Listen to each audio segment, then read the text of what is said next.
रावण को बड़ी परेशानी बढ़ गई। वो न आंख मूंद सके न आंख खोल सके।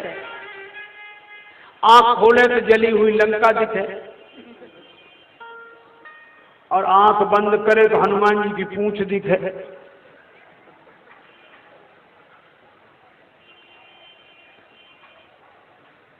और राक्षसों की यह दशा, कोई भी बंदर दिख जाता राक्षस हड़बड़ा के भागते। वही सोचे वही है जिसने लंका जला जाए। अब बंदर तो सभी ऐसे ही दिखते हैं।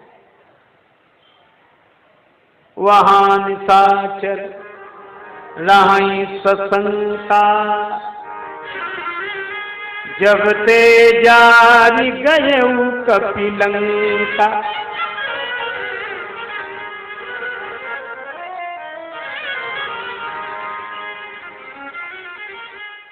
जब ते जारी गए कपिलंका। रावण को स्वयं परेशान, प्रजाजन शंकित। एक दिन दरबार लगा, श्री विभीषण जी आए। विभीषण जी बोले, महाराज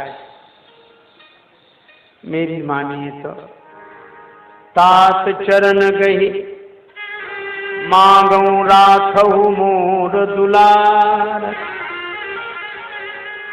सीता देहु श्री राम कहाँ, अहित न हो ये तुम्हार।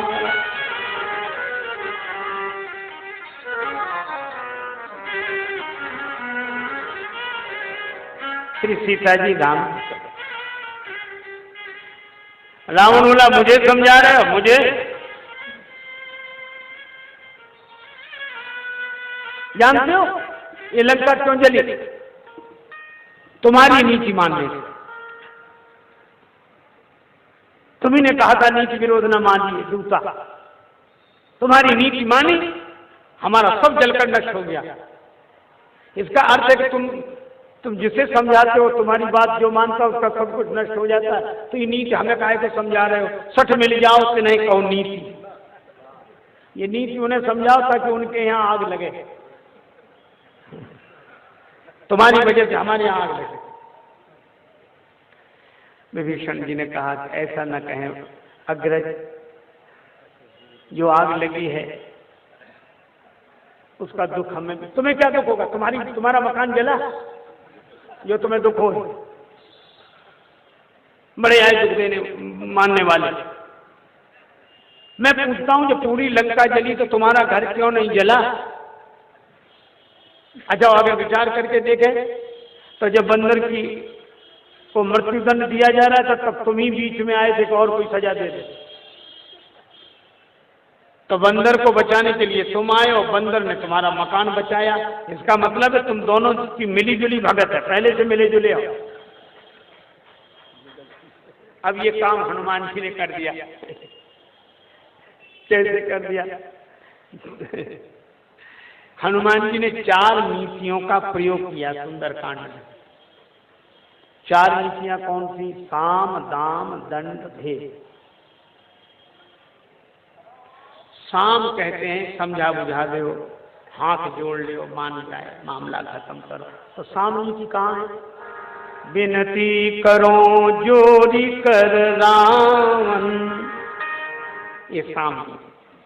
हाथ जोड़ने भैया मान। रावण पर साम नीति का कोई असर नहीं हुआ। तब हनुमान जी ने दाम नीति का प्रयोग किया। दाम नीति, कुछ ले दे लो, मामला खत्म कर।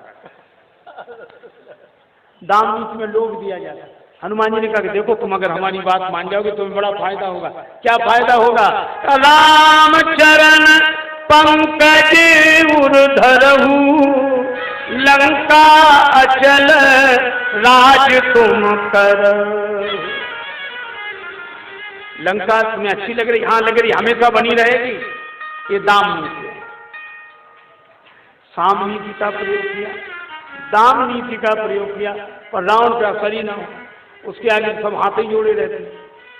और दाम नीति का उस पर क्या प्रभाव पड़े, उसके जैसा वैभव किसी के पास नहीं। तब हनुमान जी ने सोचा तीसरी नीति का प्रयोग करें। तीसरी नीति कौन का? दंड नीति। दंड माने डराना, धमकाना। हनुमान जी ने कहा सुन, हमने हाथ जोड़े तू नहीं माना, हमने कहा लंका में तेरा अचल राज्य होगा तू नहीं माना, अब मैं सच सच कह रहा हूं सुन ले, तो जिनके भरोसे निश्चिंत मत रहे ना। शंकर सहित विष्णु अज तो ही सकई न दास राम कर द्रोही। हजार शंकर भगवान, हजार विष्णु भगवान, हजार ब्रह्मा, अगर तू राम जी का विरोध करेगा तो तेरी रक्षा नहीं कर सकते। तू राम जी को समझता क्या है? सब विरंची विष्णु भगवाना उपजई जात अंशते नाना, भुवनेश्वर कालव पर काला श्री राम। ऐसे डरा, एक शंकर जी के भरोसे मत रहना, हजार शंकर जी तेरी रक्षा नहीं कर सकते। दंड को ये दंड, पर रावण पर तीनों नीतियों का असर नहीं पड़ा।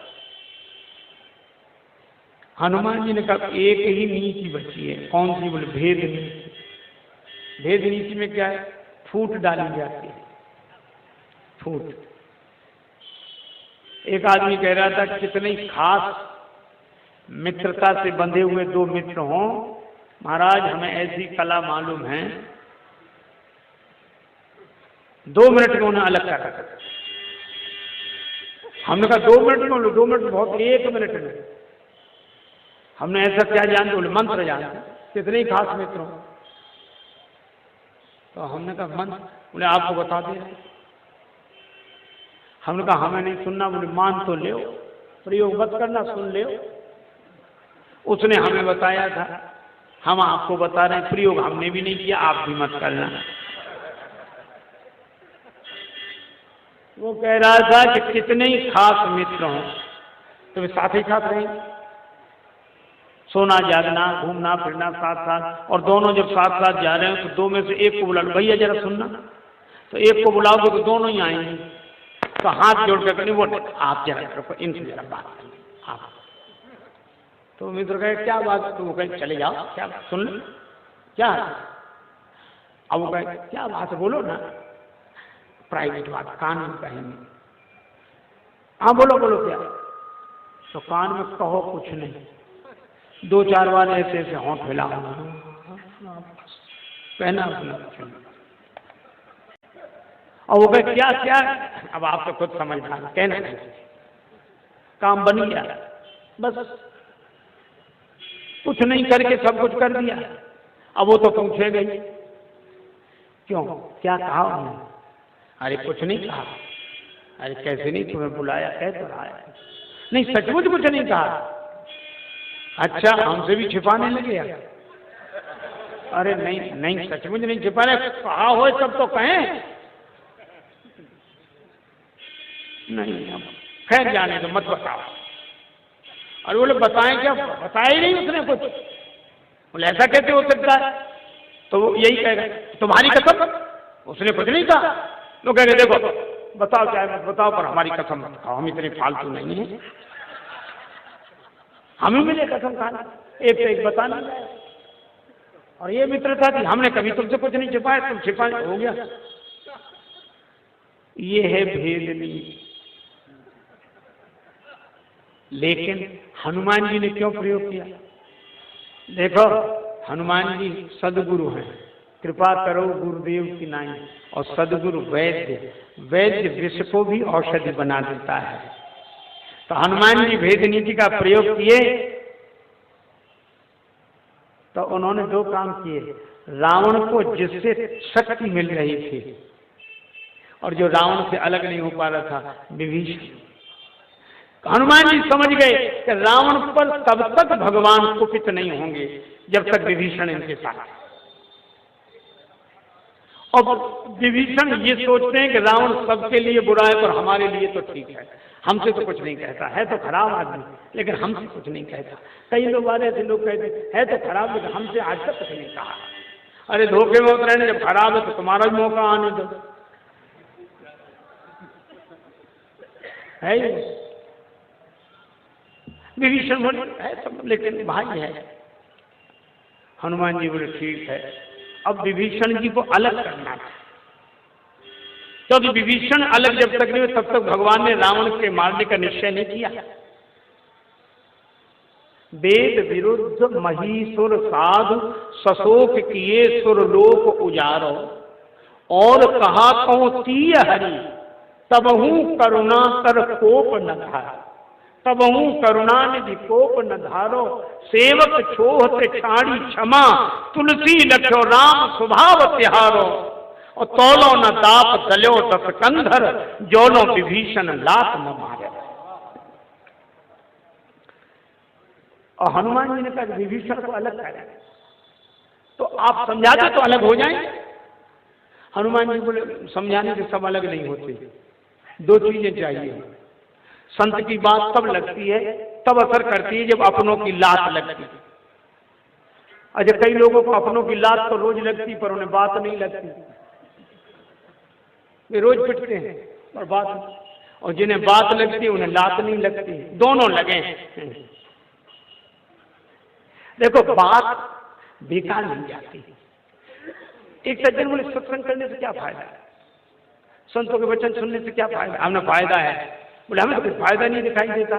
हमने कहा आप ऐसे सोचो, पुराने जमाने में वो घड़ियां रहती थी अलार्म वाली, तो उनमें अलार्म भरते थे।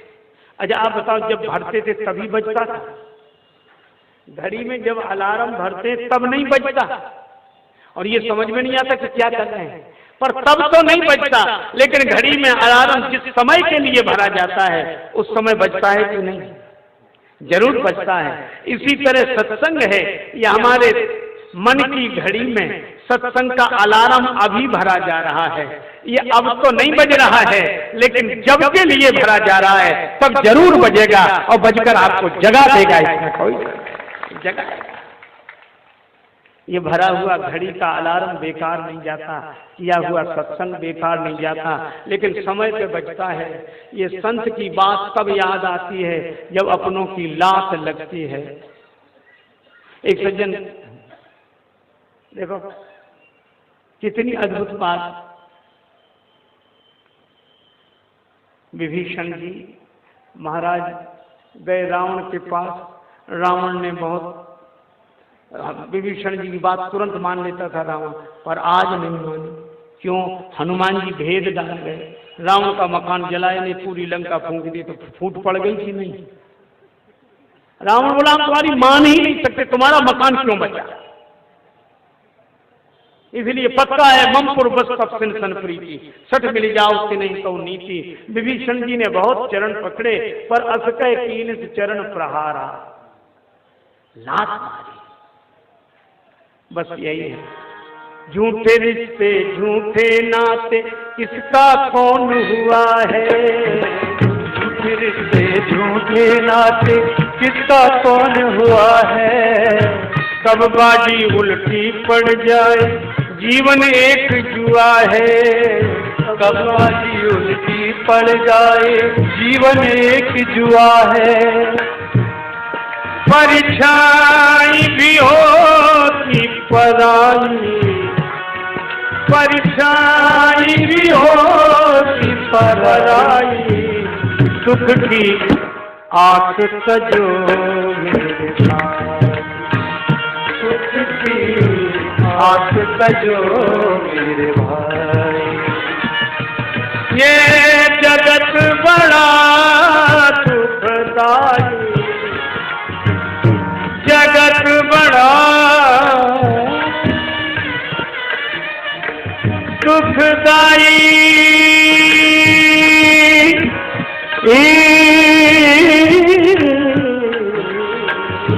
जगत बड़ा सुखदाई, सुख की आंख सजो मेरे भाई, सुख की आंख सजो मेरे भाई, सुख की आंख सजो मेरे भाई। मेरे भाई भाई मेरे भाई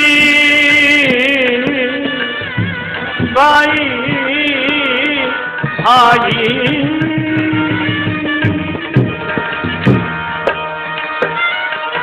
मेरे भाई,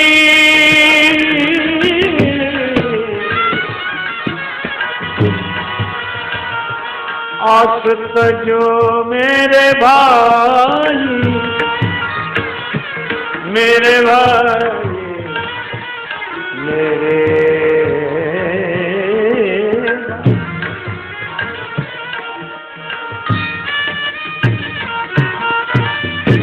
रावण ने लात मारी विभीषण जी को, हनुमान जी की।